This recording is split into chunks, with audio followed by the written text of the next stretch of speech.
Aplauda mais forte ao Senhor nessa manhã. Diga glória, glória, glória a Deus. Diga graças a Deus. Levante a tua mão para o céu nessa manhã e diga: Senhor, muito obrigado pelo privilégio que eu tenho de poder estar na sua casa, na sua presença, e ouvir e ler a tua palavra. Glória a Deus. Como a nossa irmã Juliana falou, ministrou, quantos e quantos lugares que a gente não tem a oportunidade de nem poder carregar a Bíblia.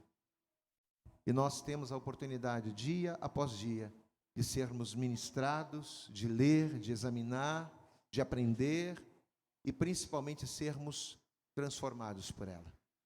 Você crê que nessa manhã o Senhor trouxe você aqui a este lugar para falar poderosamente ao teu coração? Quem crê nisso aqui, diga glória a Deus. Deus tem uma palavra poderosa para o teu coração nesta manhã. Uma palavra que eu tenho certeza que vai trazer despertamento. Sabe por quê? Porque a palavra do Senhor, ela diz para nós despertarmos. Ela diz para nós vigiarmos. Vigiai, porque o Senhor está voltando, e muitas das vezes a gente está tão preocupado com tantas outras coisas, e estamos nos esquecendo de olhar para os tempos, e estamos nos esquecendo de olhar para os sinais. Deus vai falar com você poderosamente nessa manhã, amém? O evangelista Marcos hoje vai estar trazendo uma palavra poderosa ao seu coração. Na verdade, não só hoje, ele vai estar trazendo uma sequência de mensagens. Hoje vai ser só a degustação, né, evangelista? Hoje é só a degustação. Vamos aplaudir bem forte ao Senhor Jesus. Vamos receber o evangelista Marcos, que vai estar ministrando a palavra aos nossos corações. Mas aplauda mais forte ao Senhor. Vamos aplaudir mais forte a Jesus. Aleluia. Graça e paz, queridos, amém? Pode se assentar.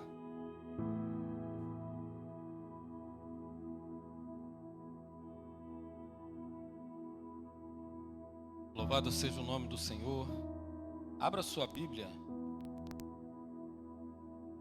no livro de Apocalipse.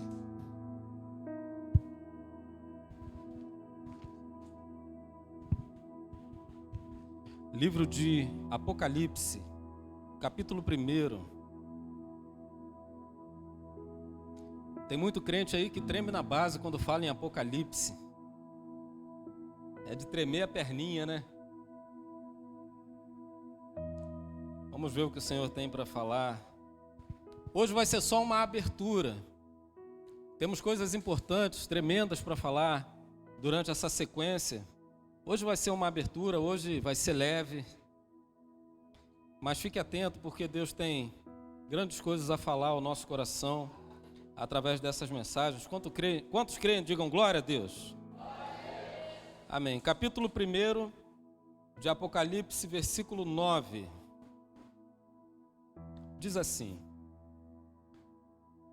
Eu, João, irmão vosso e companheiro na tribulação, no reino, na perseverança em Jesus, achei-me na ilha chamada Patmos, por causa da palavra de Deus e do testemunho de Jesus. Achei-me em espírito no dia do Senhor, e ouvi por detrás de mim grande voz, como de trombeta, dizendo: o que vês, escreve em livro e manda às 7 igrejas: Éfeso, Esmirna, Pérgamo, Tiatira, Sardes, Filadélfia e Laodiceia.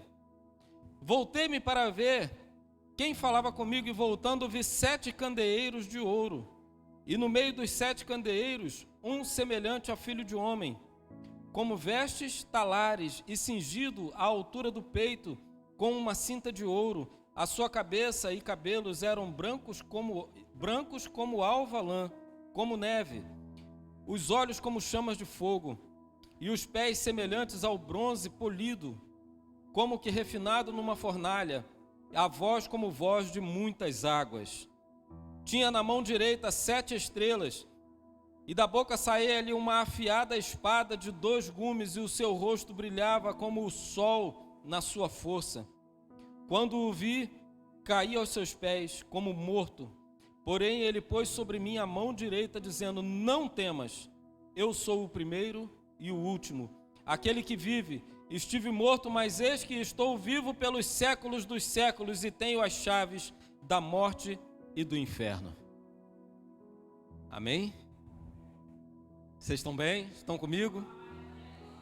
Vamos orar. Pai, graças te damos, ó Deus, por essa manhã, por termos o privilégio, por termos a oportunidade de estarmos reunidos nesse lugar como igreja, como corpo de Cristo, por termos, Pai, a graça de ter o Senhor aqui conosco em espírito, passeando no meio da igreja, porque podemos sentir a Tua presença nesse lugar.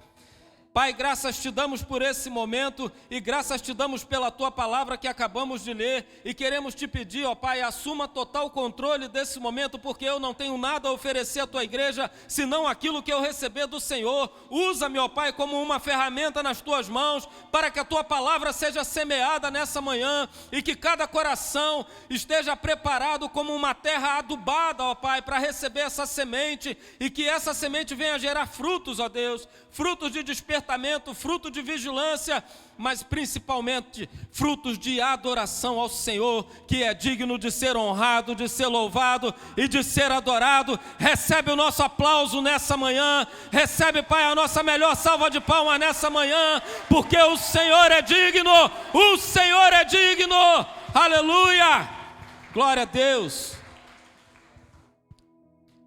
Falar sobre o Apocalipse.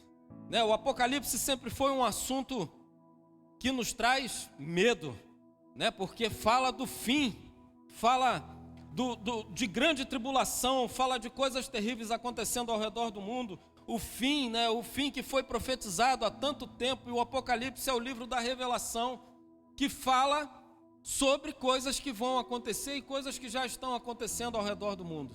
Eu não sei se só eu, mas esses dias conversando com o pastor Vitor, semana passada, e nós compartilhávamos que coisas estranhas têm acontecido ao redor do mundo, coisas incomuns, coisas que são sinais de que a volta do Senhor Jesus está próxima. Mas eu quero trazer uma palavra para você nessa manhã, que você tem que gravar ela no seu coração. O Apocalipse não é, para nós que somos a igreja do Senhor, o grande e terrível dia do Senhor. O Apocalipse vai ser o grande e terrível dia do Senhor para aqueles que estão no mundo, para aqueles que rejeitaram a palavra, para aqueles que zombam da palavra, para aqueles que perseguem a igreja. Porque por mais que nós vivemos aqui num estado laico, num estado em que temos liberdade de expressão, como a ministra Juliana falou, temos a liberdade de expressão, podemos carregar a palavra do Senhor e abrir ela em qualquer lugar, nós podemos chegar numa praça e abrir a palavra e pregar o evangelho. Pode ser que ninguém te dê ouvidos, mas ninguém vai te prender, ninguém vai te decapitar. Mas há países em que só de ter um livro como esse aqui, você é passivo de pena de morte. Missionários são assassinados todos os dias por causa da palavra.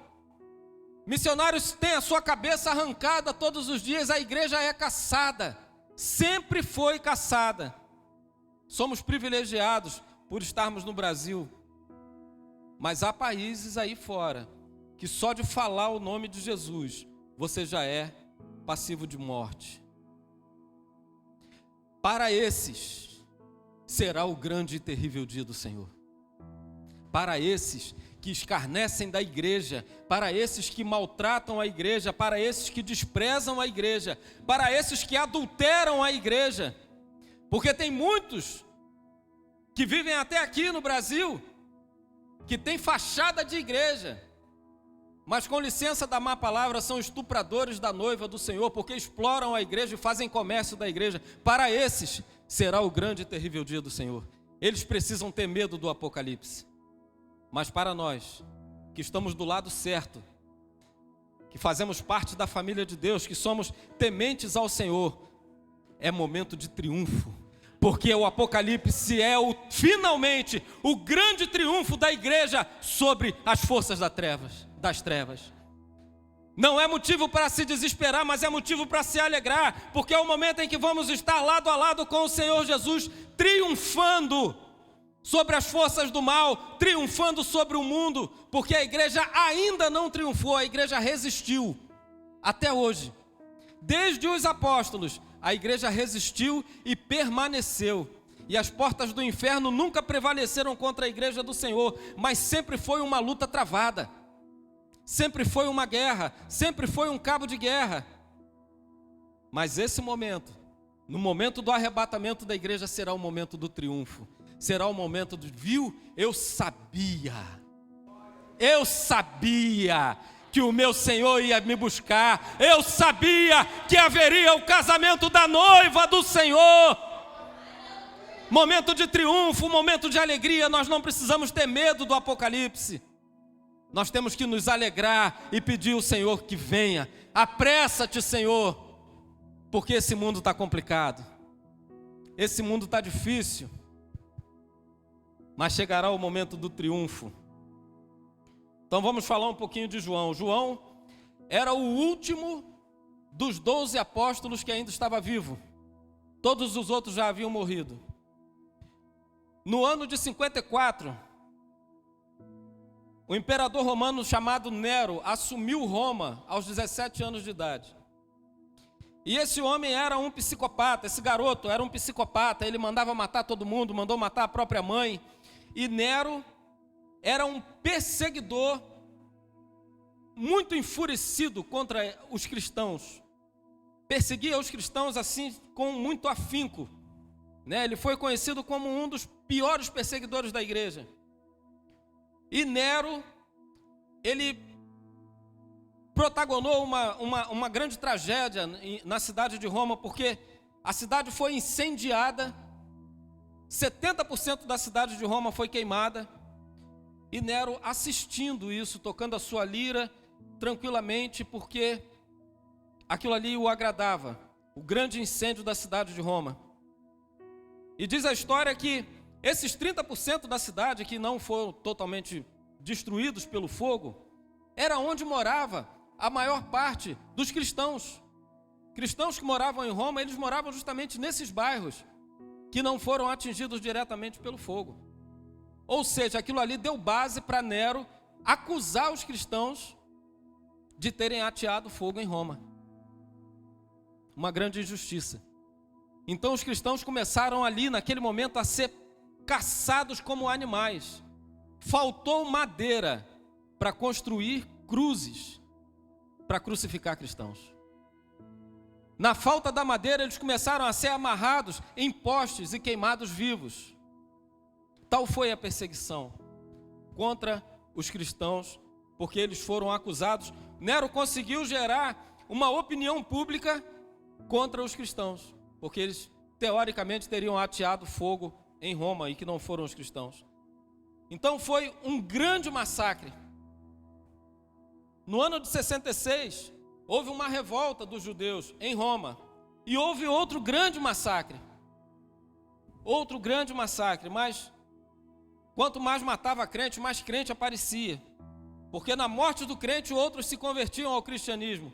Então, dessa forma, a igreja nunca parou de crescer em meio a tanta perseguição. No ano de 68, Nero foi deposto. Por causa dos seus crimes, por causa das suas barbaridades, ele foi deposto do cargo e se matou. Ele cometeu suicídio. Vespasiano assumiu o lugar de Nero, e em 70, Tito arrasou Jerusalém, invadiu Jerusalém e houve outro grande massacre. Vespasiano inaugura no ano de 70 o Coliseu. Todos nós já ouvimos falar do Coliseu. Na festa de inauguração do Coliseu, que durou 100 dias, 100 dias de festa de inauguração, mais de 10.000 cristãos foram mortos no Coliseu, que era um anfiteatro. Eram lançados às feras, eram pisoteados por cavalos, eram queimados vivos. Era a atração de Roma. O povo ia para o Coliseu para assistir crente sendo morto. Crente sendo morto com requintes de crueldade. Uma coisa terrível. Em 81, Domiciano assume Roma, chamado de segundo Nero, porque ele era tão cruel quanto o primeiro, aquele garoto de 17 anos que assumiu Roma. era tão cruel quanto o primeiro. E esse Domiciano, ele se considerava um deus, ele exigia adoração para ele. Adoração, ele queria ser adorado. Mandou fazer imagens da sua própria semelhança para que ele fosse adorado. Mandou construir templos de adoração a Domiciano, a um homem ainda vivo, que deveria ser adorado, segundo a sua própria loucura. E foi esse homem, esse Domiciano, que prendeu João e colocou João na ilha de Patmos. A ilha de Patmos era uma ilha vulcânica no mar Egeu, um lugar terrível e inabitável. E naquela ilha, Roma constituiu uma colônia penal. Para ali eram mandados os piores criminosos. Eles eram jogados lá na ilha de Patmos e ficavam lá até a sua morte. Era uma pena de morte bem prolongada. E quando João foi colocado lá na ilha de Patmos, nessa ilha penal, nessa colônia penal de Roma, eu acho que a intenção de Domiciano era calar a voz do último apóstolo vivo de Jesus, o último apóstolo dos que andaram com Jesus, ainda vivo. Era mostrar alguma coisa, poderia ter mandado matar, né? Mas ele quis deixar João vivo lá. Ele acha que quis fazer isso, porque João entende de uma forma diferente, como nós lemos aqui: eu, João, irmão vosso, companheiro na tribulação, no reino e na perseverança em Jesus, achei-me na ilha chamada Patmos, por causa da palavra de Deus e do testemunho de Jesus. Ou seja, eu estou aqui, porque Deus quer que eu esteja aqui. Eu fui colocado aqui, porque existe um propósito de Deus comigo nesse lugar. Era um lugar de retiro, era um lugar que ele estava totalmente fora daquela perseguição romana, era um lugar que ele estava sossegado, apesar de ser um lugar terrível, mas ele estava isolado ali. E naquele momento o corpo de João estava naquela ilha, mas o espírito dele estava ao lado do Pai. O espírito dele foi arrebatado e foi para a glória. E o Senhor fala com ele, o próprio Senhor Jesus fala com ele assim: escreve o que você vai ver aqui. Escreve em livro. Você vai escrever 7 cartas e o restante você vai fazer um livro. E você vai ver revelações incríveis nesse lugar. João, ele foi, quando o apóstolo, quando ele andava com o Senhor Jesus, ele foi aquele que mais se achegou a Jesus. Todos eram amigos, todos estavam juntos ali. Mas João, ele era um cara que era pegajoso. João chegava a ser enjoado, porque ele se auto-intitulava o discípulo a quem o mestre mais amava. Você pode ler o livro de João que você vai ver isso. É o discípulo a quem o mestre, aquele a quem o Senhor mais amava. Era o que ele dizia de si mesmo. Ele deitava a cabeça no peito de Jesus, porque ele tinha mais amor do que os outros. E a sua forma de amar era uma forma bem próxima. Ele era aquele que mais se achegava a Jesus. Quem mais busca, mais recebe. Olha o que João recebeu. O livro do Apocalipse. Revelações incríveis. A experiência que João viveu, estando naquela ilha, estando um preso condenado à morte, a experiência que ele teve com o Senhor Jesus, as revelações que ele teve, superaram em muito as tribulações que ele passou por causa do Evangelho. Olha o presente que João recebeu. Porque ele era o cara que mais se aproximou de Jesus, ele era o cara que mais chegava, é o que mais queria estar com Jesus. A leitura que João fez de Jesus, quando você começa a ler lá João, capítulo 1, versículo 1, o Evangelho segundo João, que é o mesmo João que estamos falando aqui, o Evangelho dele, falando a respeito de Jesus, ele começa: no princípio era o Verbo, e o Verbo era Deus, e o Verbo estava com Deus, e o Verbo se fez carne e habitou entre nós. A leitura que João faz de Jesus é o próprio Deus que se esvaziou da sua glória e que habitou entre nós, que se fez carne e habitou entre nós. João não enxerga um homem diferente dos outros, um homem sábio, um homem perfeito, como Lucas interpretou Jesus como um homem perfeito, em quem não tem defeito. Não, a leitura de João foi diferente. É o Deus, é o próprio Deus que desceu da sua glória e está aqui do meu lado. é o cara. Essa foi a leitura de João a respeito de Jesus. Enquanto outros, Mateus, ele vê Jesus como um servo, aquele que serve, né? Aquele que está ali pronto para servir, aquele que trabalha, está sempre trabalhando. Essa foi a leitura de Mateus. Genealogia de Davi e tal, né? Marcos vê Jesus, Mateus vê Jesus como um rei, porque vem da linhagem do rei Davi. E começa o livro de Mateus, ele fazendo toda a genealogia de Jesus, vindo de Davi até chegar em Jesus. Então é um rei que está entre nós, o rei dos judeus. Mas Marcos vê Jesus como um servo, aquele que estava sempre trabalhando, né? Marcos não andou com Jesus, não como um apóstolo, ele não era um dos apóstolos, mas ele era alguém que observava, era um garoto muito jovem que observava, fazia parte daquela multidão que acompanhava Jesus. E Marcos via Jesus dessa forma, como um servo. Já Lucas, que também não andou com Jesus, mas que fez uma pesquisa profunda sobre a vida de Jesus e sobre o ministério de Jesus, ele entende que Jesus era um homem perfeito.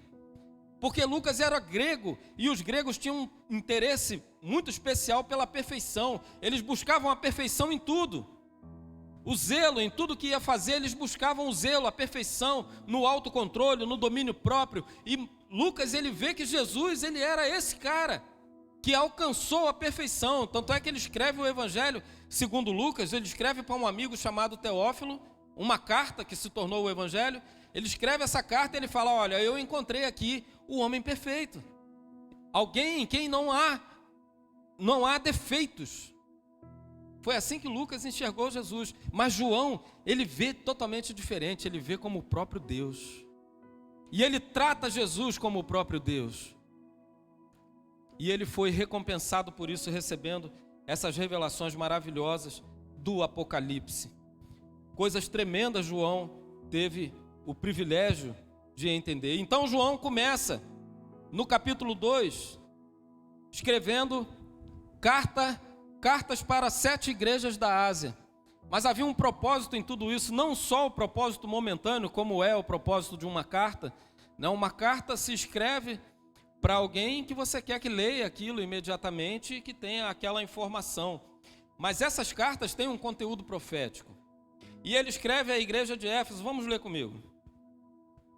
Ao anjo da igreja, capítulo 2, ao anjo da igreja em Éfeso escreve: estas coisas diz aquele que conserva na mão direita as 7 estrelas e que anda no meio dos 7 candeeiros de ouro. Essa foi a primeira visão que João teve de Jesus. Jesus segurando os 7 candeeiros de ouro, né, representando as 7 igrejas e tal. Conheço as tuas obras, versículo 2, tanto o teu labor como a tua perseverança, e que não pode suportar homens maus, e que puseste à prova os que a si mesmos se declaram apóstolos e não são, e os achastes mentirosos. E tens perseverança, e suportaste provas por causa do meu nome, e não te deixastes esmurecer. Tenho, porém, contra ti, que abandonaste o teu primeiro amor. Lembra-te, pois, de onde caíste e arrepende-te, e volta à prática das primeiras obras. Senão, venho a ti, e moverei do seu lugar o teu candeeiro, caso não te arrependas. A igreja de Éfeso era uma grande capital. Éfeso era a capital da Ásia. E a igreja de Éfeso ainda tinha obras. Apesar de tudo que vinha passando, de toda a perseguição, ainda tinha obras, mas não tinha amor. O amor havia se esfriado. E de que vale as obras se não tiver amor, como diz Paulo? Ainda que eu fizesse, ainda que eu falasse, ainda que tal, se não tiver amor, de nada valeria. Não é isso que diz a palavra? Então essa carta foi para a igreja de Éfeso. Carta à igreja de Esmirna. A cidade de Esmirna era a cidade mais pobre da Ásia. Eu vou passar bem rapidinho pelas cartas, porque não dá. Se a gente fosse entrar em detalhes sobre todo esse conteúdo aqui, a gente levaria meses falando sobre isso. Carta à igreja de Esmirna, no versículo 9, diz assim: conheço a tua tribulação e a tua pobreza, mas tu és rico. e a blasfêmia dos que a si mesmos se declaram judeus e não são, sendo antes sinagoga de Satanás. A cidade mais pobre, o Senhor fala para ela: você é rica. Era a igreja mais pobre, você é rica. Porque a riqueza aos olhos de Deus não é naquilo que se possui, não é naquilo que se tem, mas é na intenção do coração, é na disponibilidade de servir. Riqueza aos olhos de Deus é diferente. Já a igreja de Pérgamo, no versículo 12, era a segunda maior cidade da Ásia. Olha o que o versículo 13 fala assim: conheço o lugar em que habitas, onde está o trono de Satanás, e que conservas o meu nome, e não negaste a minha fé, ainda nos dias de Antipas, minha testemunha, meu fiel, o qual foi morto entre vós, onde Satanás habita. Por que o Senhor está se referindo à igreja de Pérgamo como o local onde Satanás habita? Porque a cidade de Pérgamo foi a primeira cidade a construir um templo em adoração a Domiciano. O primeiro templo em adoração a Domiciano, o imperador vivo ainda de Roma, foi a cidade de Pérgamo. Por isso o Senhor fala local onde Satanás habita, porque toda adoração que não é direcionada para Deus, ela vai direto para Satanás. Por mais que tenha uma imagem de homem, por mais que tenha uma imagem de escultura, por mais que tenha uma santinha vestida de ouro, aquela adoração, se ela não é diretamente para Deus, ela vai para Satanás. Onde se construiu um templo em adoração a Domiciano, em adoração àquele homem, toda aquela adoração era para Satanás. Por isso o Senhor fala nessa carta: local aonde está o trono de Satanás, local onde Satanás habita, porque aquela cidade estava consagrada ao diabo, por causa da adoração ao homem, adoração que não é a Deus, adoração que é direcionada ao homem. E continua a carta: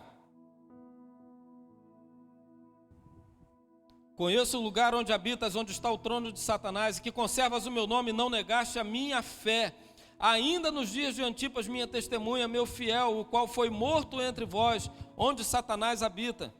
Tenho todavia contra ti algumas coisas, pois que tens aí os que sustentam a doutrina de Balaão, o qual ensinava a Balaque a armar ciladas diante dos filhos de Israel, para comerem coisas sacrificadas aos ídolos e praticarem a prostituição. Outrosim também, tu tens os que da mesma forma sustentam a doutrina dos nicolaítas. Portanto, arrepende-te, e se não, venho a ti sem demora, e contra eles pelejarei com a espada da minha boca. A espada da boca do Senhor é a palavra. Essa prática dos nicolaítas era uma prática do que pode tudo, tem nada a ver.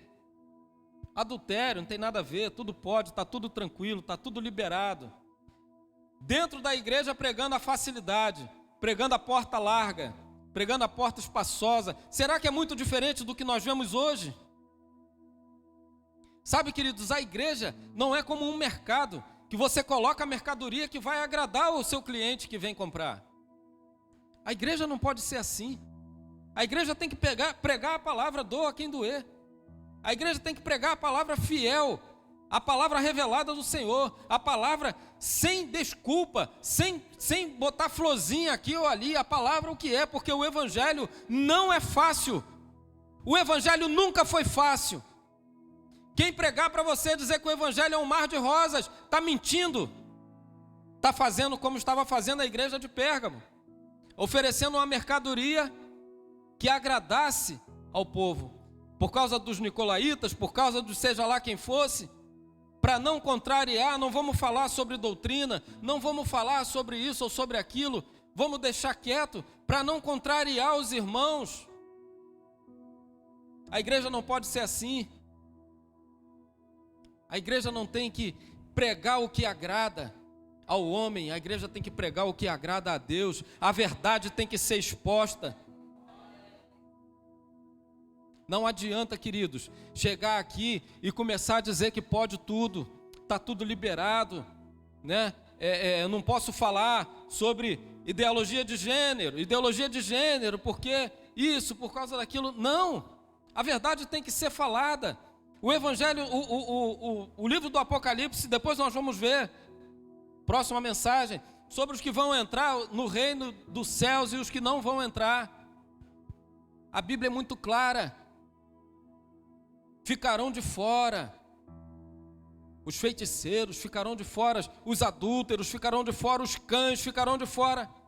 Nós vamos entender melhor isso aqui. Evangelho, queridos, é cruz, é sacrifício. Evangelho é negar a si mesmo por um bem maior. Não podemos fazer como estava acontecendo na igreja de Pérgamo. Só que tem muito lugar por aí. Muitos. Não estou me referindo indiretamente a A ou B. Eu estou falando de muitas igrejas que têm feito como Pérgamo fazia. Na intenção de trazer o povo, pregam um evangelho de facilidades. Na intenção de atrair o povo, de atrair um público que parece estar esquecido, parece que está desprezado, pregam um evangelho que não tem regras. Pregam um evangelho que não tem limites. Pregam um evangelho que não tem sacrifícios. Pregam um evangelho de que você não precisa negar nada a si mesmo, pode fazer o que quiser, porque Deus é amor.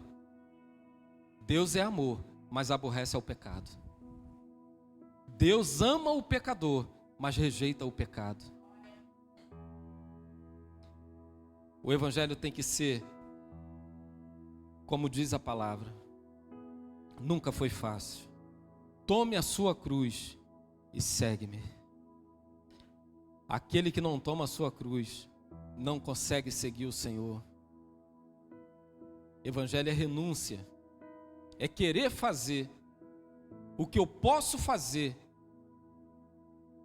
Legalmente falando, eu posso fazer. Sou adulto, sou livre, posso fazer o que eu quiser, mas eu não faço o que a minha carne pede para fazer, porque eu tenho um compromisso com Deus, porque eu tenho uma aliança com Deus, e quando chegar a hora, eu quero ser arrebatado junto com a igreja. Eu não quero ficar feliz. Vai ficar feliz quando Jesus voltar? Não, eu vou subir feliz. Eu vou com Ele, eu vou triunfar. Amém, queridos? Estão entendendo? Aí vem também a carta à igreja de Tiatira, ao anjo que está, no versículo 18, acompanha comigo. Ao anjo que está em Tiatira escreve: estas coisas diz o Filho de Deus, que tem os olhos como chamas de fogo e os pés semelhantes ao bronze polido. Eu imagino João recebendo essas revelações, colocando lá. Não, para a igreja de Tiatira eu vou colocar, deixa eu ver uma característica aqui, olhos de fogo e os pés semelhantes ao bronze polido. Tudo isso aqui está naquela visão de João, na descrição que João dá do Senhor Jesus. E ele bota lá, isso aqui escreve, né? Isso aqui quem está mandando dizer é o que tem os olhos de fogo, como chamas de fogo e os pés semelhantes ao bronze polido. Conheço as tuas obras, o teu amor, a tua fé, o teu serviço, a tua perseverança, as tuas últimas obras, mais numerosas do que as primeiras. Tenho, porém, contra ti o tolerares esta mulher Jezabel, que a si mesmo se declara profetiza. Não somente ensine, mas ainda seduza os meus servos a praticarem a prostituição e a comerem coisas sacrificadas aos ídolos. Uau! Pecado dentro da igreja, sendo tolerado. Pecado tem que ser disciplinado e não tolerado. Mas há um mistério nisso aqui, há uma revelação, além do que estava acontecendo na igreja de Tiatira. Daqui a pouco nós vamos entender melhor isso aqui. Carta à igreja de Sardes, capítulo 3. Estas coisas diz aquele que tem os 7 Espíritos de Deus e as 7 estrelas. Está lá a visão de João. Conheço as tuas obras e tens o nome de que vives e estás morto. Sê vigilante e consolida o resto que estava para morrer, porque não tenho achado íntegras as tuas obras na presença do meu Deus. Lembra-te, pois, do que tens recebido e ouvido, e guarda-o, e arrepende-te, porquanto se não vigiares, virei como um ladrão, e não conhecerás de modo algum em que hora virei contra ti.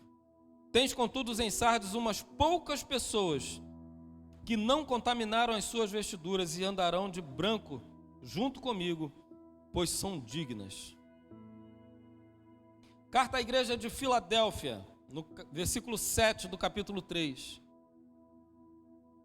Ao anjo da igreja em Filadélfia estas coisas escreve: o santo, o verdadeiro, aquele que tem a chave de Davi, que abre e ninguém fechará, e que fecha e ninguém abrirá. Conheço as tuas obras, eis que tenho posto diante de ti uma porta aberta, a qual ninguém pode fechar, que tens pouca força, entretanto guardaste a minha palavra e não negaste o meu nome. Eis, farei que alguns dos que são da sinagoga de Satanás, desses que a si mesmos se declaram judeus e não são, mas mantém, eis que os farei vir e prostrar-se aos teus pés, e conhecer que eu te amei, porque guardaste a palavra da minha perseverança. Também eu te guardarei na hora da provação, que há de vir sobre o mundo inteiro, para experimentar os que habitam sobre a terra. Venho sem demora, guarda, conserva o que tens, para que ninguém tome a tua coroa.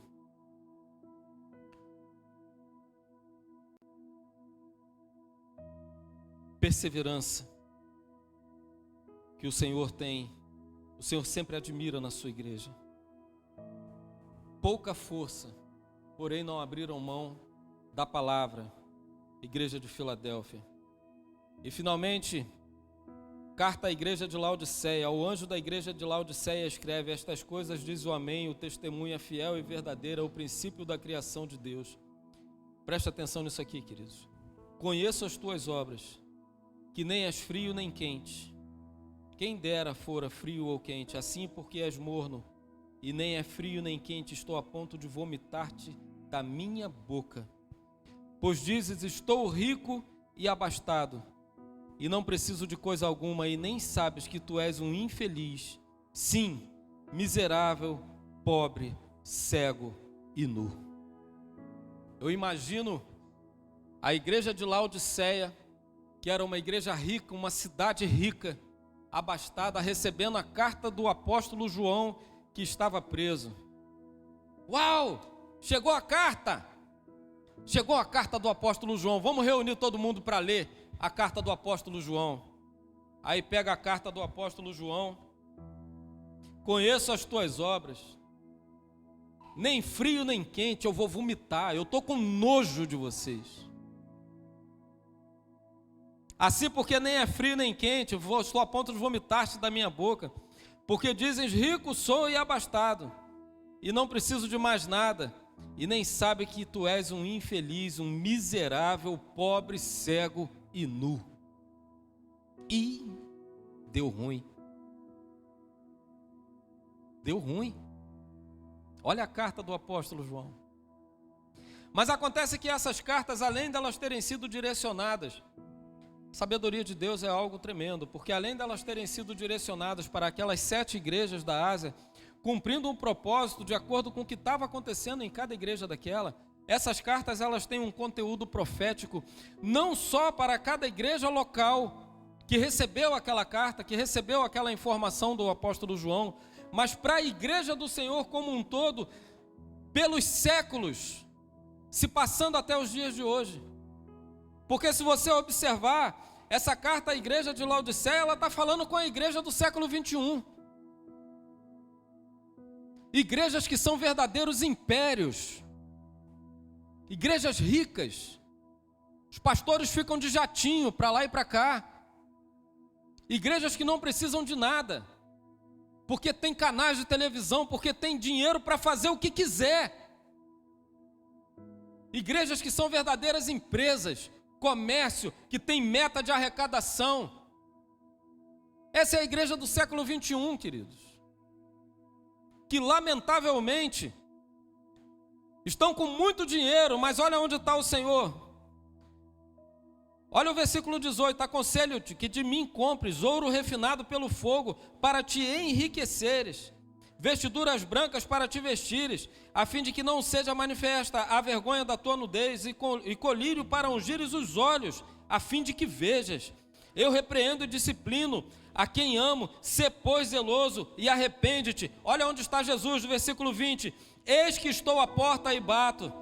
Se alguém ouvir a minha voz e abrir a porta, eu entrarei em sua casa e cearei com ele e ele comigo. A igreja está com a conta bancária lá em cima, está com tudo que precisa, mas Jesus está do lado de fora. Estou à porta e bato. Se por acaso alguém aí dentro ouvir e vier aqui abrir a porta, eu vou entrar. Jesus não derruba a porta de ninguém. Jesus não mete o pé na porta, queridos.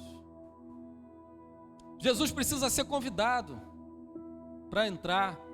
Jesus precisa ser recebido.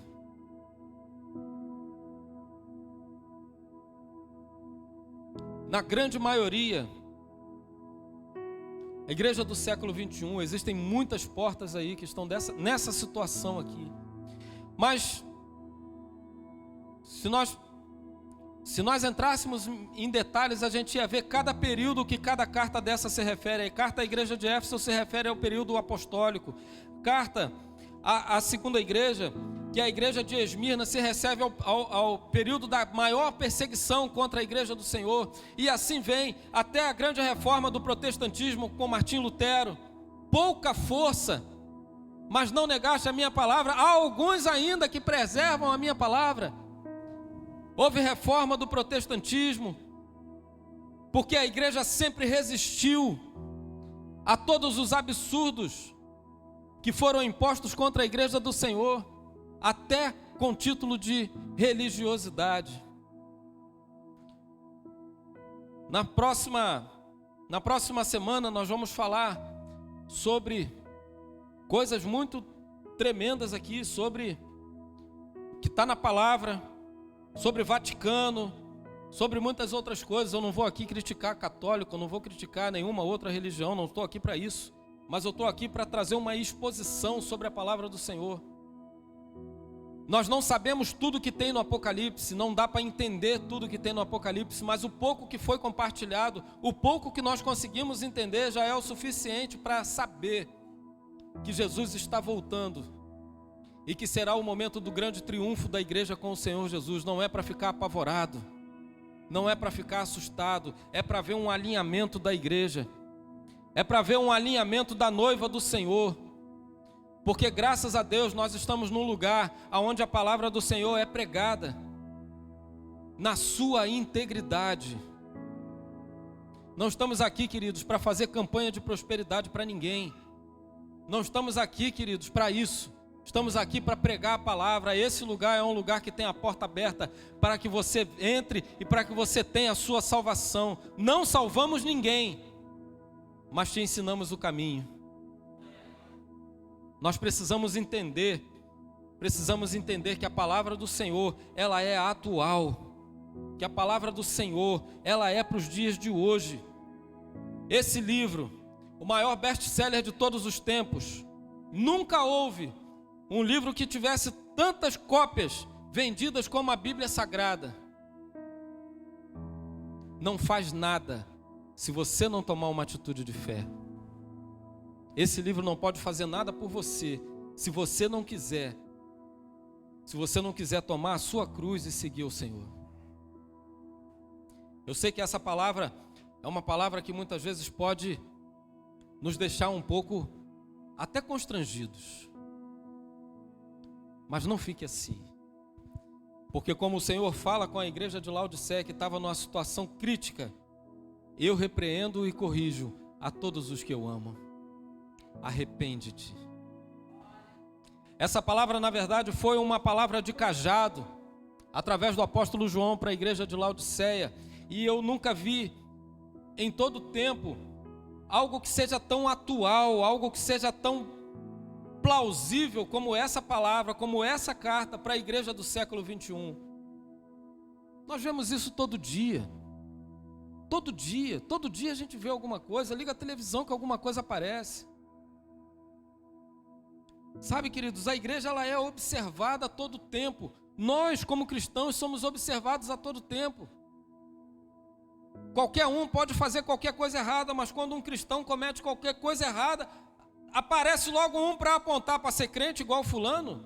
Prefiro continuar no mundo. Somos observados todo o tempo, nós precisamos ser luz, precisamos ser o sal da salada. Precisamos fazer parte daqueles que mostram o caminho, daqueles que mostram aonde está o erro, não acusando, mas pregando a palavra e mostrando a verdade do Senhor. A espada da boca do Senhor é a palavra. Nós precisamos ter esse entendimento que nós somos luz e a luz tem que iluminar no meio das trevas. Não temos que nos isolar do mundo, não temos que nos isolar daqueles que não professam da nossa fé. Nós temos que contagiar essas pessoas, para que aqueles que ainda não professam a nossa fé queiram o que nós temos. Precisamos ser esse canal, precisamos ser esse espelho, precisamos fazer a diferença, como o sal faz a diferença na salada, precisamos fazer essa diferença. Uma comida sem sal é horrível. Nós somos o sal da terra. O Senhor Jesus falou isso, vós sois o sal da terra. Será que nós estamos fazendo esse papel? Será que nós estamos realmente fazendo essa diferença? Que uma pitadinha de sal muda todo o sabor de um alimento. Será que nós estamos fazendo essa diferença? E quando Jesus fala, vós sois o sal da terra, vai muito além disso, vai muito além do sabor. Porque quando Jesus falou isso, o contexto era diferente. O mundo era diferente. O sal era negociado com o mesmo preço do ouro. Sal era negociado a peso com o mesmo valor do ouro. Porque era difícil extrair o sal, não tinha a tecnologia que tem hoje. Sal era comercializado a preço de ouro. Então quando Jesus fala, vós sois o sal da terra, Jesus está falando, vós sois o que há de mais precioso na terra. Vocês são uma preciosidade. E essa preciosidade que foi perseguida, torturada, massacrada por séculos e séculos, estamos finalmente vendo que a volta do Senhor está próxima. Porque quando Jesus fala, quais são os sinais da volta do Senhor? Quando ouvedes falar de guerras e rumores de guerra, peste, fome, filho contra pai, pai contra filho. Essa semana eu liguei a televisão, por acaso, que eu não assisto TV aberta, por acaso eu estava num carro que estava com a TV ligada e eu escutei uma notícia. Filha, junto com o marido, mata o pai. Pai dela. Por quê? Porque ele urinou na cama. Chutaram e espancaram o homem até ele morrer. Uma filha matando o próprio pai porque ele urinou na cama, com a ajuda do marido dela. Os dois foram presos. Mas imagina só, filho contra pai, pai contra filho, o amor de muitos se esfriando. Será que não é a realidade que nós estamos vivendo? Pestes, olha o Covid-19 aí, a arruaça que fez. Guerras, não temos guerra no Brasil, mas a Ucrânia está em guerra. A Rússia está em guerra com a Ucrânia. E outros lugares também. Os sinais estão aí. A volta do Senhor está próxima, o mundo está pronto para a volta do Senhor Jesus. Do mesmo tempo, como eu pregava outro dia aqui, que o mundo já estava pronto, o mundo foi preparado, totalmente preparado para que o Senhor Jesus viesse à terra, um idioma universal e estradas abertas, um monte de coisa que o Império Romano trouxe, que o Império Grego trouxe, o idioma, que o mundo todo falava grego. Isso facilitou a propagação do Evangelho. O mundo foi preparado para que o Senhor Jesus viesse e cumprisse os seus 3 anos de ministério, fizesse toda a obra que fez, estabelecesse a aliança da graça. Da mesma forma, hoje o mundo está pronto para a volta do Senhor Jesus. Todos os sinais estão aí. Faltam pouquíssimas coisas e nós vamos ver isso nas próximas semanas. Precisamos estar atentos, queridos, porque nós não podemos cometer o erro que cometeu aquela geração que recebeu o Senhor Jesus em carne e osso, porque aquela geração não acreditava que já era chegado o tempo do Messias, não acreditava que aquela geração ia receber o Messias, como até hoje há judeus que ainda esperam que o Messias venha. Que triste. Não acreditaram. E quando o Senhor Jesus voltar para arrebatar a sua igreja, provavelmente vai encontrar uma geração que também não acredita. Mas será que já está na hora? Será que já é o tempo? Precisamos estar vigilantes, porque tudo que a palavra fala já está se cumprindo. E a igreja será arrebatada. E nós vamos cantar, como diz a canção, né? No coral eu quero cantar, declarar que Ele é santo, santo, infinitamente adorar, dizendo que Jesus é santo, santo, a composição do céu. Vai cantar quem for fiel, o hino da vitória será o meu troféu. Nós vamos subir para a glória com o Pai. Coloque-se de pé, queridos. Entenda, essa palavra, como eu já deixei bem claro, não é para te assustar, mas é para alegrar o teu coração, porque está próxima a volta do Senhor Jesus. Ainda dá tempo de você se alinhar com a palavra, ainda dá tempo de você abrir mão daquilo que te prende nesse mundo, ainda dá tempo. Não cometa o erro que o jovem rico cometeu lá com o Senhor Jesus. Ele chega para Jesus e pergunta: mestre, o que eu preciso fazer para ser salvo? O Senhor vai e fala com ele: cumpre os mandamentos, honra teu pai e a tua mãe, e tal. E ele vai e fala: mas tudo isso eu já faço.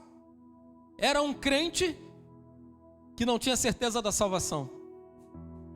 Era um homem temente a Deus, que cumpria a palavra, que cumpria os mandamentos, que cumpria tudo aquilo que a Bíblia falava. Ele estava alinhado com a palavra, mas ele não tinha certeza da salvação.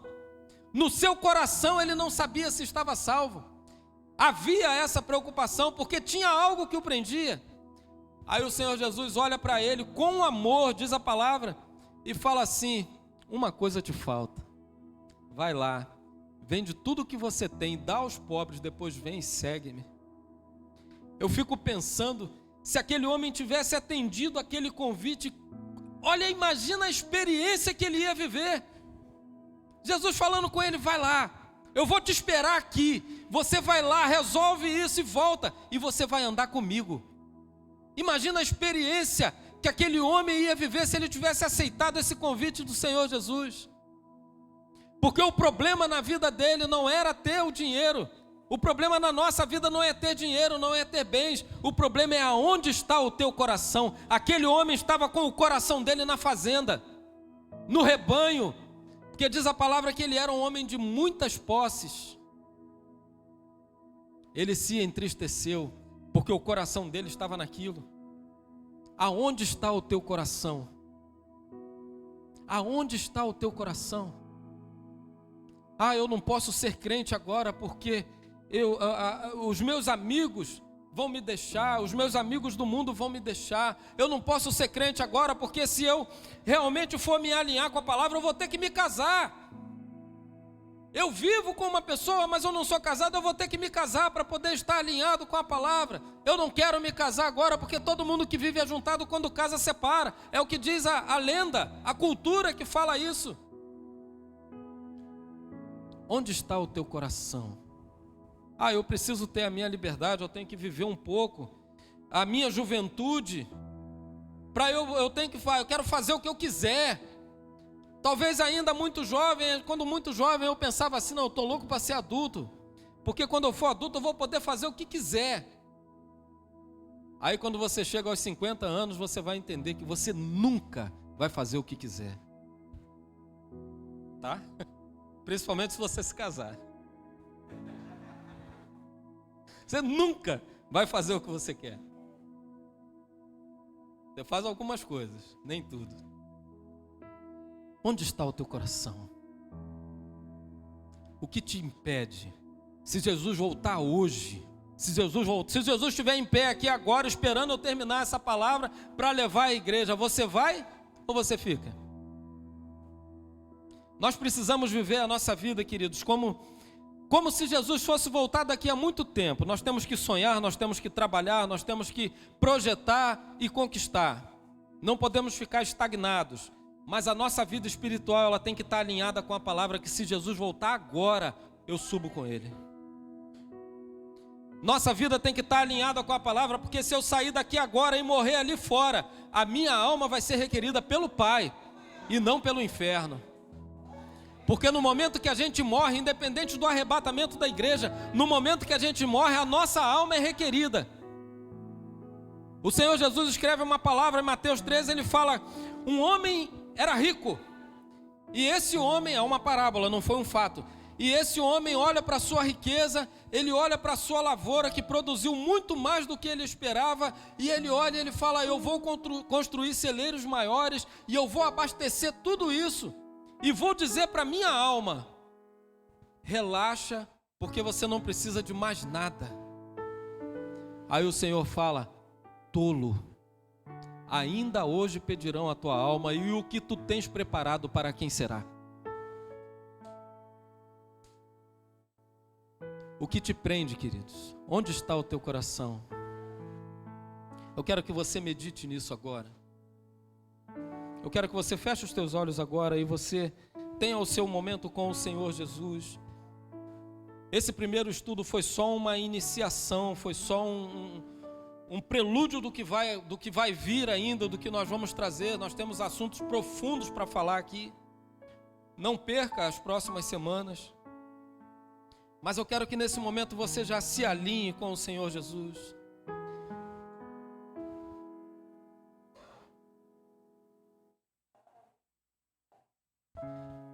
Alinha o teu coração. Alinha o teu coração com o Senhor Jesus. Eu quero que você faça uma autorreflexão. Nós não vamos fazer Santa Ceia agora, mas que você possa pensar agora. Se Jesus te chamar agora, o que você tem para apresentar a Ele? Se Jesus vier agora te buscar, se o anjo te pegar pela mão agora, chegou a hora do teu julgamento. E agora? O que o Senhor vai encontrar no teu coração? O que o Senhor vai encontrar na tua alma? O que o Senhor vai encontrar nas tuas mãos? Tenha esse momento de reflexão agora, querido. Daqui a pouco nós vamos orar. Se você sentir o desejo, você pode sair do teu lugar, vir aqui à frente, que nós vamos orar juntos. Se você precisa se reconciliar com o Senhor Jesus, você pode deixar o seu lugar e vir aqui na frente. Se você precisa se alinhar com a palavra, com o que diz a palavra, pode deixar o seu lugar e vir aqui à frente. Se você quer ter um encontro com Jesus, se ainda não teve, pode deixar o seu lugar, porque Ele está nesse lugar. O Senhor Jesus está aqui, o Cordeiro de Deus está aqui, com os seus ouvidos abertos ao clamor daqueles que o buscam. Abaixar alabás, alabanderianda lá.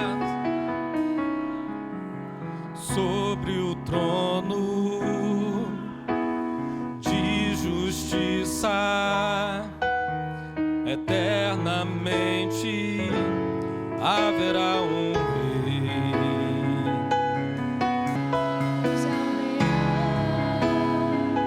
E que a terra estremeça diante da majestade de Jesus. Sobre o trono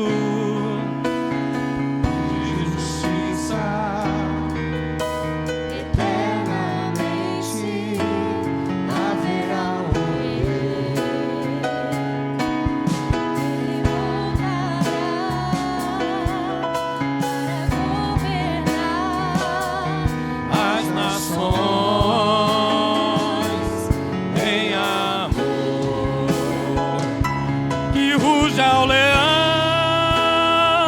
e que a terra estremeça diante da majestade de Jesus. Que ruja o leão e que a terra estremeça diante da majestade de Jesus.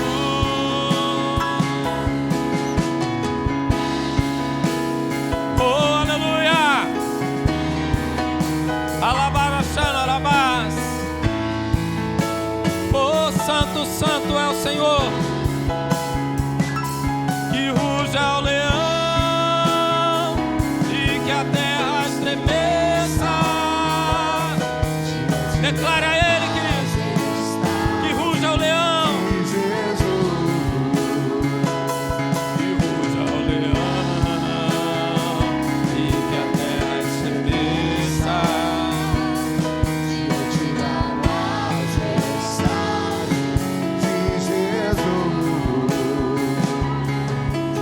Aleluia. Onde está o teu coração, querido? Onde está o teu coração? Quantos têm certeza da salvação? Levanta sua mão aqui. Quero ver. Aleluia. Então eu quero te convidar a vir aqui na frente. Nós vamos adorar juntos, como a igreja que vai ser arrebatada do Senhor. Sai do seu lugar, vem para cá. Vamos ficar juntinho aqui como brasas diante do altar. E vamos declarar numa só voz: que ruja o leão nesse lugar, que ruja o leão na minha casa, que ruja o leão na minha empresa, que ruja o leão na minha vida, que ruja o leão. Oh, aleluia! Que ruja o leão e que a terra estremeça diante da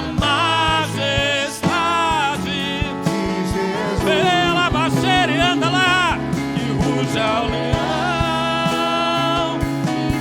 Aleluia. Oh, aleluia. Aleluia. Oh, adora Ele, adora Ele, adora Ele. A igreja triunfante do Senhor, a igreja triunfante do Senhor. Dá glória a Ele. Oh, labaxeira anda lá diante da majestade de Jesus. Aleluia. Alabaxar, alabás. Eca, lavanderiá, deixoriada. Adore a Ele, adore ao Pai, adore ao Cordeiro de Deus. Aleluia. Alabaxar, alabás. O Espírito Santo de Deus está nesse lugar. O Espírito Santo de Deus está nesse lugar. Dá honra a Ele, dá glória a Ele. Alabaxar. Não merecemos a Tua presença. Nós não merecemos a Tua presença, Pai. Recebe a nossa adoração, recebe. Oh, aleluia. O homem de branco está aqui. Aquele que tem os olhos como chamas de fogo está aqui. Aquele que tem os pés como latão reluzente está aqui. Alabaxar, alabás. Ei, aleluia. Oh, santo, santo, santo. Santo, santo, santo. Santo, santo, santo. É o Senhor. Santo, santo, santo. Ei, santo, santo, santo. Santo, santo, santo. Santo, santo, santo. É o Senhor. Santo, santo, santo. Santo, santo, santo. Santo, santo, santo. É o Senhor. Que ruja o leão e que a terra estremeça diante da majestade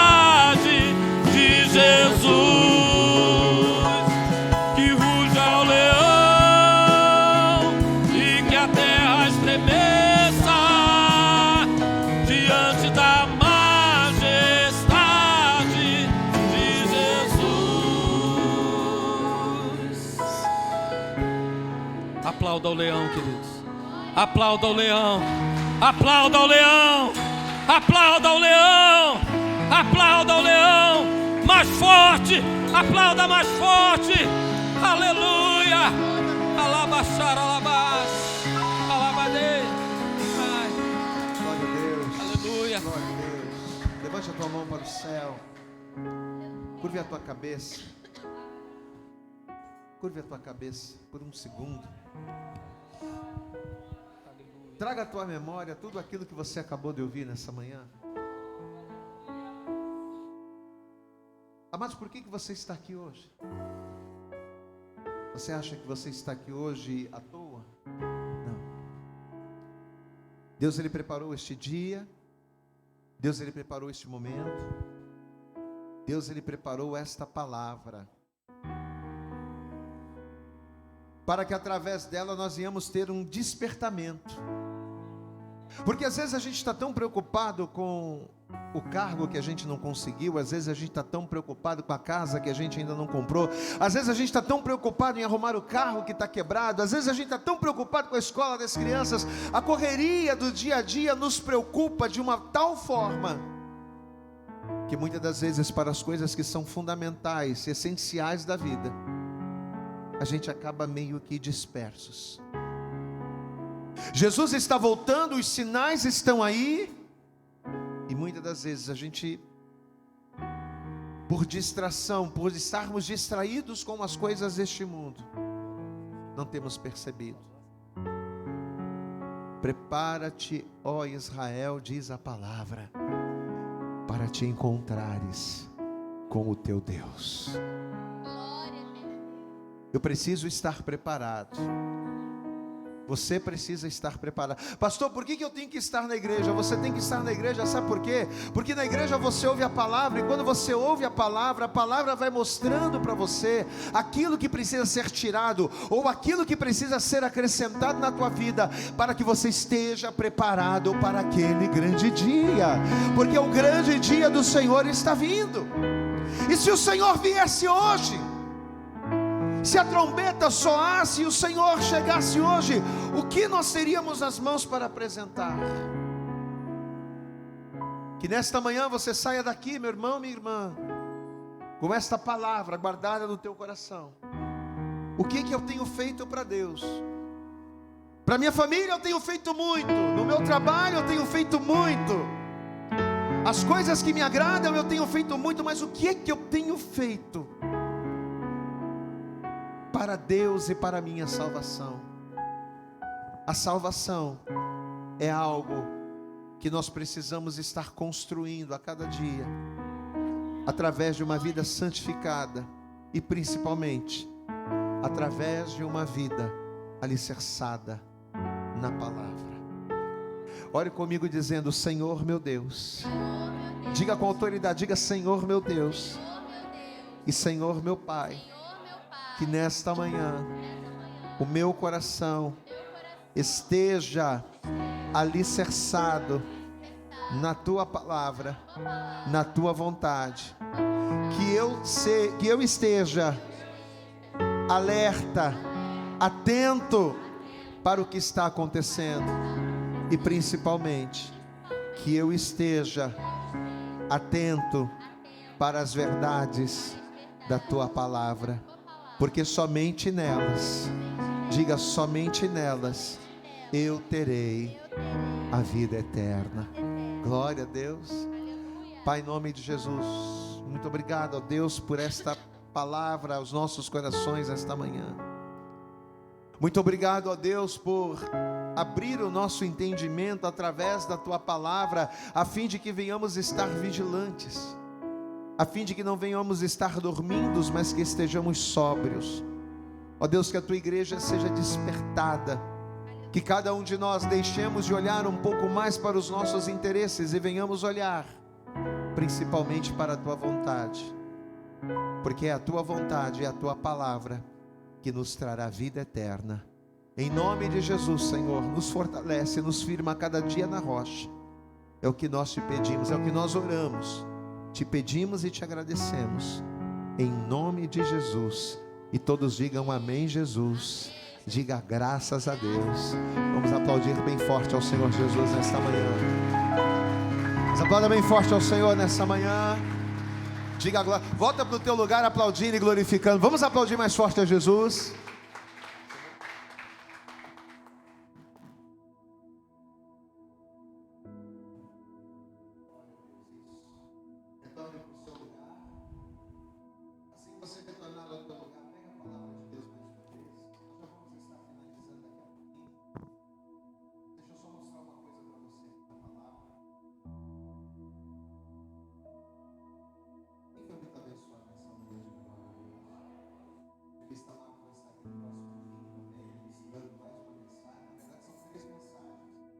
Ele está ministrando a primeira, próximo domingo ele vai começar a segunda, e no último domingo ele vai começar a terceira mensagem, com certeza.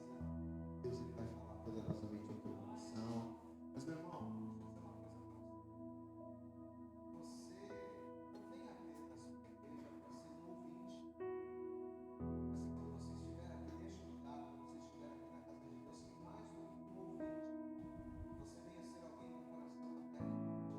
Você venha ser alguém com o coração aberto para receber. E uma vez recebendo, colocar em prática aquilo que você ouviu. Glória a Deus, amado. Não adianta eu ter um amplo conhecimento daquilo que Deus quer.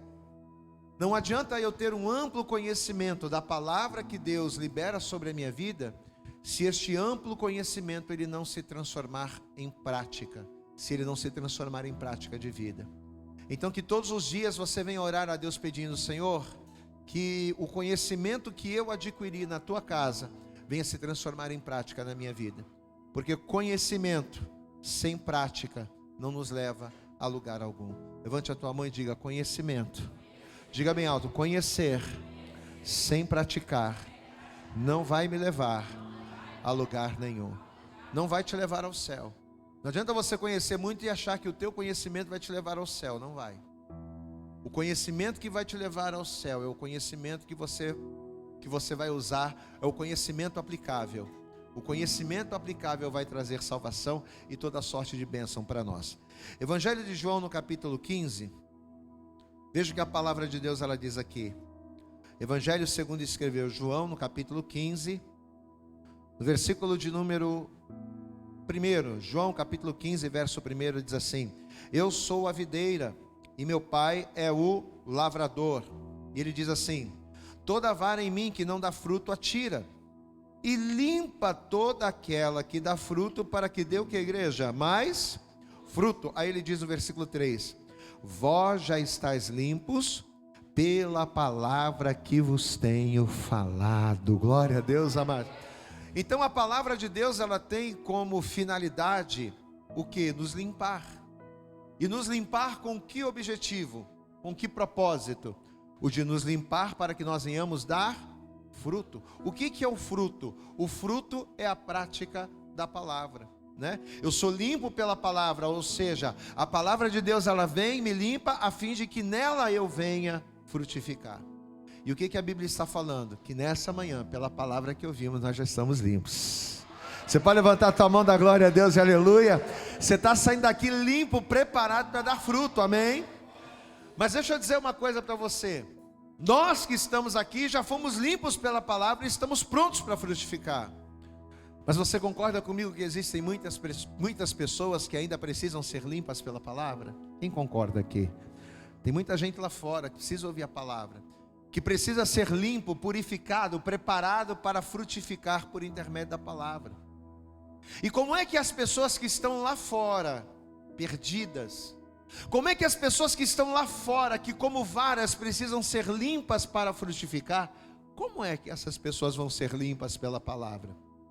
Através da nossa fidelidade. Olhe para esse lugar, olhe para essa igreja. Você está olhando para isso aqui? Você está olhando, olha para aquela porta lá no fundo, olha para lá, você que está aqui, ó. Aquela porta é uma porta de salvação. Você pode dizer glória a Deus aí? Aquela porta aberta para cá, ela vai trazer salvação para todos aqueles que entrarem. Mas essa porta só vai trazer salvação se você, se cada um de nós fizermos a nossa parte. Esse momento do culto é o momento da gente ofertar a Deus. A gente já louvou, a gente já adorou, a gente já ouviu a palavra, nós já oramos, nós já nos rendemos, mas agora é o momento da gente ofertar. E por que o momento da oferta é tão importante? Porque quando nós ofertamos a Deus, através da nossa oferta a gente mantém esse lugar. Aonde é que as varas são limpas? Onde a palavra é pregada. Diga comigo, as varas são limpas. Repita comigo, as varas são limpas onde a palavra é pregada. Esse lugar é o lugar onde a palavra é pregada. Quando você oferta na igreja, você está contribuindo para que a palavra que limpa, para que a palavra que purifica, ela continue a ser pregada aqui. Como o evangelista Marcos falou, eu glorifico a Deus. Eu não falo das outras, eu falo da nossa. Eu glorifico a Deus, que este lugar é um lugar onde a gente prega a palavra verdadeira. Glória a Deus, amados. A palavra que limpa, a palavra que transforma, a palavra que muda. Eu glorifico a Deus por este ser o lugar onde essa palavra é ministrada. Mas para que a gente continue a fazer isso, é importante que você entenda que quando você é fiel, você contribui para esse trabalho, amém? Então vamos nos colocar todos de pé, em nome de Jesus. Você vai pegar, se coloque de pé toda a igreja, nós vamos orar também, por favor, isso, coloque de pé. Pegue nas suas mãos a tua oferta, você que está aí no teu lugar. Pastor, eu trouxe santo dízimo hoje, você está apresentando, pega aí, separa a tua fidelidade. Pastor, eu estou precisando de um impresso, é só você levantar a mão assim, eu peço uma coluna para chegar até você e entregar nas suas mãos o impresso, amém? Você que nos acompanha pela internet, você pode também agora aí de onde você estiver, fazer a tua oferta, fazer o teu melhor, seja por Pix, já está aqui na tela também, se você quiser fazer por Pix, faça, amém? Levanta para o céu a tua oferta aí no seu lugar, você vai curvar a sua cabeça, todos façam isso, curve a sua cabeça, feche os seus olhos, vamos orar ao Senhor, vamos falar com o Pai. Senhor nosso Deus e Senhor nosso Pai Todo-Poderoso, Pai querido, Deus amado, nós te adoramos, te glorificamos, te exaltamos, porque nesta manhã o Senhor trouxe bênçãos para as nossas vidas, o Senhor nos habilitou através de mais uma ministração poderosa. Ó Deus, o Senhor nos limpou, como diz o texto, o Senhor nos limpou através da sua palavra, mas esse trabalho de limpeza, esse trabalho, ó Deus, de alicerce, ele precisa continuar, e quando nós somos fiéis na tua casa, nós propagamos, nós fazemos com que a palavra de Deus, ela continue a ser levada e continue a produzir resultado na vida de pessoas.